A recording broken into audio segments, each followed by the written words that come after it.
ಶಶಿಧರ ಹೇಳು. ನನ್ನ ದೃಷ್ಟಿಯಲ್ಲಿ ಅದು ತಪ್ಪೇ.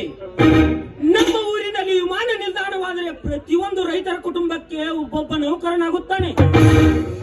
ನಮ್ಮ ಊರು ಸಿಟಿ ಆಗುತ್ತದೆ. ನಿನಗೇಕೆ ಬೇಕು ಆ ರೈತರ ಚಳವಳಿ? ಕುರಿ ಕಾಯುವುದಷ್ಟೇ ನಿನ್ನ ಕೆಲಸ. ಅದೇ ಗೋಮಾನ ಹೋದ ಮೇಲೆ ನಾನೆಲ್ಲಿ ಕುರಿ ಮೇಯಿಸಬೇಕು? ಶಶಿಧರ ಹೇಳು, ಶಶಿಧರ ಹೇಳು.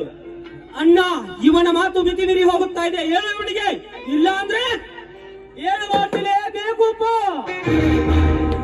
ನಿನ್ನ ಅವನ ಮಾತು ಕೇಳಿ ನಾನು ಇದ್ದ ಕುರಿಯನ್ನು ಮಾರಬೇಕಾ? ಇಲ್ಲ, ಆ ಗೌಡನ ಕಾಲಿ ಹಿಡಿದು ಕ್ಷಮೆ ಕೇಳಬೇಕಾ? ಇವೆರಡರಲ್ಲಿ ಒಂದನ್ನು ಮಾಡಲೇಬೇಕು ಬೀರಣ್ಣ, ನೀನು ಮಾಡಲೇಬೇಕು. ಸಾಧ್ಯವಿಲ್ಲ ಶಶಿಧರ, ನೀನು ಸರಿಯಾಗಿ ಮಾತನಾಡು. MLA ಆದ್ರೇನು, ಮಂತ್ರಿ ಆದ್ರೇನು, ಆ ವಿಷಯದಲ್ಲಿ ನಾನು ಯಾರ ಮಾತನ್ನು ಕೇಳುವುದಿಲ್ಲ. ನನ್ನ ತಮ್ಮ ಶಾಲೆ ಕಲಿತು ದೊಡ್ಡ ಸಾಹೇಬಾಗ್ಲಿ ಅಂತ ಶಾಲೆಗೆ ಕಲಿಸಿದ್ರೆ ನನಗೆ ಬುದ್ಧಿ ಹೇಳಕ್ ಬರ್ತೀಯ? ಇದೇ ಮಾತನ್ನ ಬೇರೆ ಯಾರಾದ್ರೂ ಆಡಿದ್ದರೆ ಆ ವೀರ ಸಿಂಧೂರ ಲಕ್ಷ್ಮಣ ಅವರ ತಲೆ ತೆಗೆದ ಹಾಗೆ ಅವರ ತಲೆ ತೆಗೆದು ಬಿಡ್ತಿದ್ದೆ. ಧರ್ಮನ ಮುಂದೆ ಈ ನಿನ್ನ ಮಾತೆ ಲಕ್ಷಣದಿಂದ ಮಾತನಾಡು.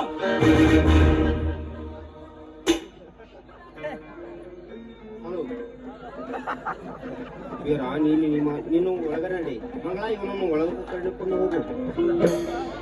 ಯಾಕಣ್ಣ ಇವನ ಮಾತು ಕೇಳಿ ಆ MLAಗೆ ಹೆದರಿ ಹೇಡಿಯಾಗಿ ನಿಂತಿರುವೆಯಾ? ಇಲ್ಲ, ಈ ಜಗದ ರೈತರು ಅವನಿಗೆ ತಲೆಬಾಗುವಂತೆಯೋ? ಹೇಳಣ್ಣ, ಹೇಳು. ಇದು ನನ್ನ ಆಜ್ಞೆ.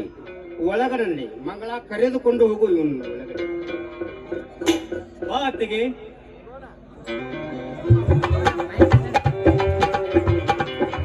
ಅಣ್ಣ, ಇವನೇರನ್ನ ನಿಮಗೆ ಬುದ್ಧಿ ಹೇಳಲಿಕ್ಕೆ? ಇವತ್ತಿಂದಲೇ ಬಂದಿರುವ ಅನಾಥ ಇವನು. ಇವನಿಗೆ ನೀನು ಇಷ್ಟೊಂದು ಸಲಿಗೆಯನ್ನು ಕೊಟ್ಟಿರುವೆ? ಶಶಿಧರ್, ಇನ್ನೊಮ್ಮೆ ಸಂಬಂಧಿಸಬೇಡ ಇವನು ಅನಾಥ ನಿಮ್ಮ ಶಬ್ದವನ್ನು. ಯಾರು ಹೇಳಿಕೊಟ್ಟರು ನಿನಗೆ ಈ ಅನಾಥನು ಎಂಬುದು? ಆ MLA ಹಿರೇಗೌಡರನ್ನೇ ಹೇಳಿರ್ಬೇಕು ನಿನಗೆ.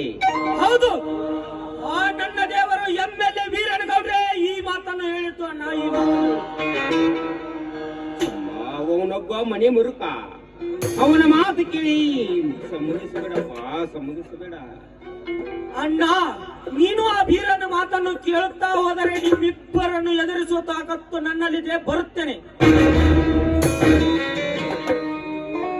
ಶಿವ ಶಿವ, ತಮ್ಮ ಕಲಿತು ಸಾಯಬಲಾನೆಂದು ನಾನು ಬಯಸಿದರೆ ಆ ವೀರಗೌಡನ ಮಾತನ್ನು ಕೇಳಿ ಏನೇನೋ ಮಾತನಾಡುತ್ತಿದ್ದಾನೆ ನನ್ನ ತಮ್ಮ. ಅಯ್ಯೋ ಸಂಗಮೇಶ, ನೀನೇ ಕಾಪಾಡಪ್ಪ ಅವರನ್ನು.